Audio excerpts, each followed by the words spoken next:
শনিবার আপনি কিছু প্রবলেম নিয়ে এসেছিলেন, ফুল বডি এক, স্পাইনাল নানান জায়গাতে প্রবলেম ছিল, শোল্ডারে কিছু ডিপ্রেশন ছিল, নেকে পেন ছিল, নি জয়েন্টে পেন ছিল। তো আমরা কি করেছিলাম, আমরা কিছু অস্টিওপ্যাথিক ম্যানিপুলেশন করেছিলাম, তারপরে আমরা রিফ্লেক্সোলজি করেছিলাম হাতে এবং পায়ে। কিন্তু রিফ্লেক্সোলজি করতে গিয়ে আমি দেখলাম যে আপনি 5 মিনিটের মধ্যে ঘুমিয়ে পড়েছেন, এমনকি পাথরের মতন ঘুমিয়ে পড়েছেন, মানে আপনাকে আর কিচ্ছু খুঁজেই পাওয়া যাচ্ছে না।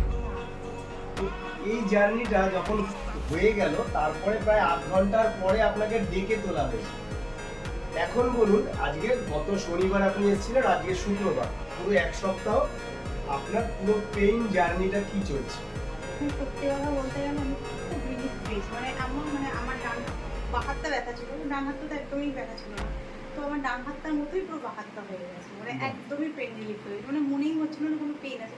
আমরা একদম মনে হচ্ছে পাখির মতো উড়ে বেড়াতে পারবো, এরকম একটা ব্যাপার হয়ে গেছে। ঘুমটা বলুন।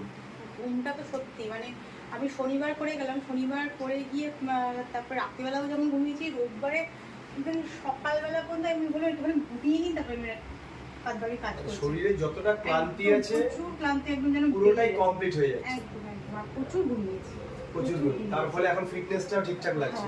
একদম হালকা লাগছে, শরীরটা অনেক হালকা লাগছে। আর তাতে যোগা ক্লাসে জয়েন করতে কি কোনো অসুবিধা হচ্ছে না, বা জুম্বাতে জয়েন করতে কি কোনো অসুবিধা হচ্ছে না? এখন নিজের ফিটনেসটা মনে হচ্ছে আবার ফিরে পেয়ে পাওয়া যাচ্ছে। একদম। তো এই একটা সিঙ্গেল সেশনে যে রিফ্লেক্সোলজি কি ধরনের কাজ করে, সেটা আপনি শ্রোতাদের কি বা দর্শকদের কি বলতে চান, বলুন। আমি এটা বলবো যে আমি করে সত্যি খুব এতটাই ভালো লেগেছে এবং এতটাই শরীরটা সুস্থ লাগছে যে আমি সবাইকেই বলবো এখানে আসতে এবং দাদার কাছে ডক্টর বিশ্বনাথ স্যারের কাছে করতে, এবং করলে সত্যি তারাও উপলব্ধি করতে পারবে যে কতটা আরামদায়ক এবং কতটা ক্লান্তি দূর হতে পারে। সব মনে হয় যে শরীর থেকে সব টক্সিন বেরিয়ে গেছে। ঠিকই তাই, ঠিকই তাই। যাই হোক, আপনার জার্নিটা খুব ভালো থাকুক, আরো ভালো থাকুন আপনি, এটাই আমরা আশা রাখি।